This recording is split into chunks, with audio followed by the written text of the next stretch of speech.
Thank you. Thank you very much, you wonderful people. You're very kind to animals like us. Mga kaibigan, dun sa hindi pa ho nakakilala sa amin, kami po yung tinatawag na Pork Chop Duo. Apo. Ako si Porky at siya naman si Chappy. Siya pong original na tatay ni Chitae. Hindi, mga kaibigan, bago ko kami magpatuloy, ako muna mababati sa inyo ng isang magandang gabi sa inyong lahat, mga kaibigan. Mali. Anong mali? Yan ang sinasabi ko. Pagbabati kayo, walang masasabi sa iyo. Nung English ang bati ko, mali. Ngayong Tagalog, mali pa rin. Ulitin mo. Magandang gabi sa inyong lahat, mga kaibigan. Ikaw ba yung siguradong lahat yan ay mga kaibigan mo?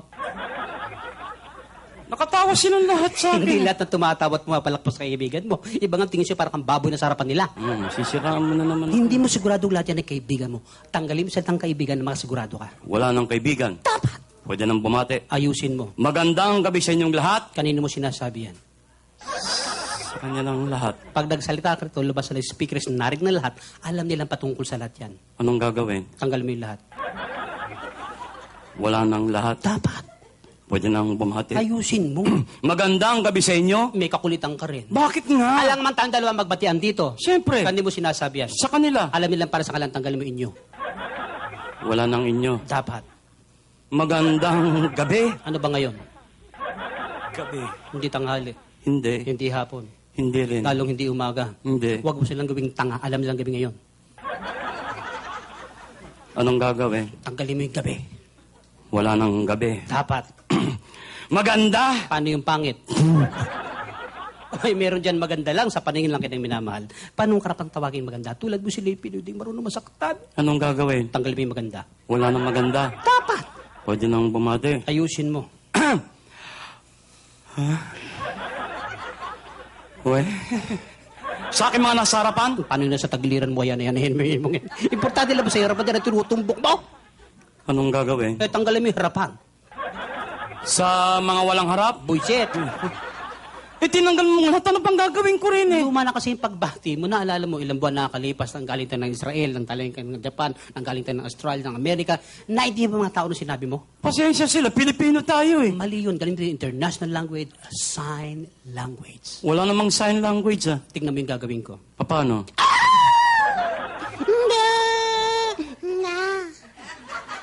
Wala akong naintindihan eh. Good evening, ladies and gentlemen. Buiset.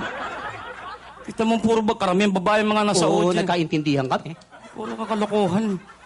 Ano na naman yung pinagyayabong mo kanina sa bar na yaki? Nag-abroad ka raw nung hindi pa tayo magkasama? Totoo lang po yun. Bago kami nagsama bilang pork chop, ako'y nakarating na sa ibang paano yung technique. Yung pangit mong yan, tinanggap sa abroad. Huwag mong pakamamatahin kay mga pangit. At bakit? Kami may kasabihan. Ano? Pangit man din at dukha sa tingin. Eh ano? Nakabubuntis din. Hoy! Sinabi na Eh, mag-iingat. grabe ka lumait, kababayan pa natin yung karap natin. O sige, nakapag-abroad ka na. Saan ka naman nakarating, Aber? Nakarating ako ng Europe. Europe. Europe. Saan naman sa Europe? Nagpunta kami ng Venice. Maganda rin sa Venice. Tumuli kami ng Vienna. Vienna. Pasok kami ng Frankfurt. Frankfurt. Tuloy kami ng sausage. Sausage. O, tapos tumuli kami ng Rome. Yeah. Saan sa Rome? Rome 401, 402, Mga kwarto yun. Pare, antindi na makinarya doon. Sa Rome? Ano na naman ang makina ron? Abay, may nakita ko isang dahon lang, ipinasok sa makina. Sandahon. Isang gisapatan lang. Ano nangyari? Sigarilyo na. Ganon kabilis. Tapos may nakita ko isang buong baka, hinihila. Isang buong baka? Pinasok sa makina. Yung baka. Isang kisapatan lang. Ano nangyari? Corn beef dilata na. Oh, matindi. Ang bilis sa Rome. Pero mas matindi ang Pinoy diyan. Sandali lang. Wala pang ganyang makina sa Pilipinas. Kaka mas matindi ang Pinoy. Mapapahiya ka lang dito. Matindi ang Pinoy. Dito sa Pilipinas? Oo. Anong makina rito? Dito isang hotdog lang pinasok, paglabas bata na. Ibang makina yan eh. Fashion, bibilib ka, Paris. Kalokohan na naman yan. Nakita ko mismo eh. Ano na naman ang fashion sa Paris? Kung anong kulay ng buhok mo, siya rin ang kulay ng damit mo. Sabi naman, kalokohan na naman. Nakita ko itiniterno. Ibig mo sabihin, pinapalis yung kulay ng buhok sa damit? Oh, Halimbawa yan, itim ang buhok. itim ang damit. Pareho. Yes. Eh kung pula buhok. Pula rin ng damit. Eh kung dilawang buhok. Dilaw din ang damit. Paano kung walang buhok? Wala ring damit. Burlesque na yan eh. Itiniterno nga eh. Fashion show eh. O Chicago, naka-invento ng isang uri ng chemical. Ihalo mo sa metal. Makakain mo na yung metal. Sandali. Ibig mo sabihin yung metal, nilalagyan ng chemical. Tapos, kinakain nila? Mismo. Saan yan? Chicago. Chicago. Pues, Magpunta ka ng Pangasinan. Metal mismo, walang chemical, kinakain sa Pangasinan. Pangasinan? Pangasinan! Metal mismo, walang chemical, kinakain sa Pangasinan. Anong klaseng metal? Metal bus na nga pala yan. Metal bus ng saluyot. Metal bus ng kamote. Bagong at kamatis, katalo na. Lahat ng metal, inabot ko sa iyo, ah. Yan sinasabi. Kaya dyan nagagalit si Kakabert na nabubuhay pa. Yung mga kalokohan mong yan eh. Yan nga, nasabi sa akin ni Tita Nova, tsaka yung pisa ni Kaka, na may sama na loob nga raw sa kakabago namatay. Bakit? Naalala mo yung huli natin biyaheng hatid sa'ya? Oh. O di ba sa NAIA Airport, bago tayo sumakay ng aeroplano, nag-meeting tayo sa VIP room? Anong bili ni Bert Marcelo? Pagdating sa airport sa Rome, siya ang mauuna sa immigration sapagkat siya ang leader ng grupo.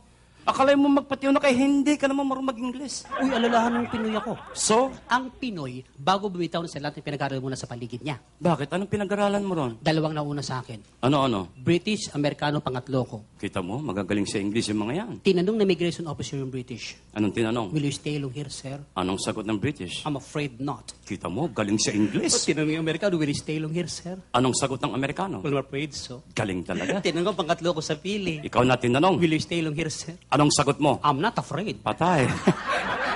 Anong am not afraid? Sabi ko natatakot sila, hindi ako natatakot. Saan man makarating? Mali nga eh, mali. Banat ka ng banat eh. Sa Dubai, ganyan din ginawa mo. Anong sabi ko? Hayaan mo mauna ako, pakinggan mo yung sasagot ko. Nagpatiw na ka na naman. Yung tanongin ka ng official citizenship, anong sagot mo? Pilipino. Tama. Nung tanong kang natural born, sagot mo. Cesarean. Anong cesarean? Ganun na nakanani ko. Tinatanong kung tunay kang pinanganak na Pilipino. Ayusin lang tanong nila. Ayusin mo pakikinig mo.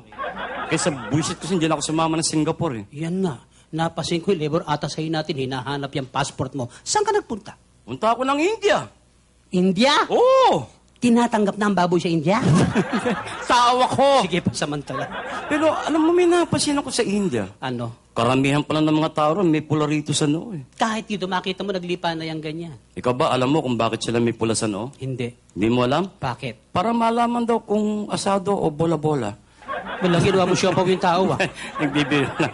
Sa India, nag-aaral akong tinatawag na black magic. Black magic? Power of the mind. Power of the mind? May tawag sila dyan, telekinesis mo, telekinetic. Basta may tele-eyes na yan. Yan. Ang kapangyarihan ko, ang babae malalaman mo kung virgin o hindi na virgin. Teka, sandali. Majority ng guests natin ngayon, babae, mag-ingat ka. Sila mag-ingat sa akin. Ibig sabihin, malala babae ka may karasan na wala pa? Yung iba nga dyan, di na makatingin sa akin. Abay, kakausapin mo. Hindi ko lalapitan. Abay, matindi nga.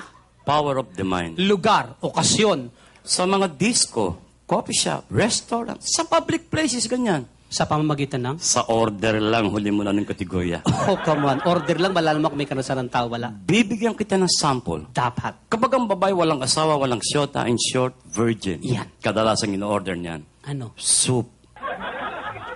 Soup. Kita mo, saradong-sarado. Kahit na hangin, hindi makakapasok dyan. Abaga, oo nga, pikit na pikit eh. Oh. Soup. Soup. Pag yan nagkaroon ng syota, nagkaroon ng konting karanasan, iba na fingerprint. Hoy! Pupunta ng Japan, dadaan ng NBA, kukuha ng clearance, magpi-fingerprint. Oh, ayusin mo. Masama ng isip mo eh.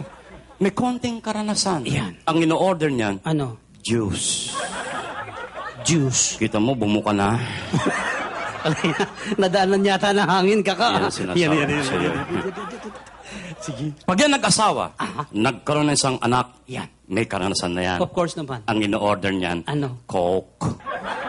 Laki na. Malaki yata, kaka. Soup, juice, Coke. Nagbabago ng anyo. Pag yan nagkaroon ng 8, 10 anak, marami ng karanasan yan. Aha. Ang ino-order niyan, Ano? Cha! Wala bang umorder ng iced tea? Wala yata, wala. Akala ko may iced tea. Tsaka ako, kapangyarihan ko, Aha. naintindihan ko usapan ng hayop. Porke usapan ng hayop, naintindihan mo. Naintindihan ko yan. Walang kapagtataka. Bakit? Ibaboy ka eh. Hindi, yung power of the mind. Nakarinig ka na ba ng kalapati nagliligawan? Hindi nga ako nakakaintindi niyan eh. Alam mo na, discover ko, Ano? yan palang kalapating pinaka-male knife sa buong mundo. Hindi rabbit? Hindi rabbit kalapati. Galing. Eh, minsan yung barkado si Romy Ladiana ba yun? Oo. Ang dami alagang kalapati nun eh. Yung matataas ang lipad ha. Narinig ko yung kalapating lalaki, nililigaw niya yung kalapating babae. Wow. Alam mo sabi ng kalapating lalaki doon sa kalapating babae? Ha? Paturok! Paturok! Oo. Sabi ng kalapating babae, turok mo! Turok mo! Naiintindihan mo. Naiintindihan ko. Ang galing naman.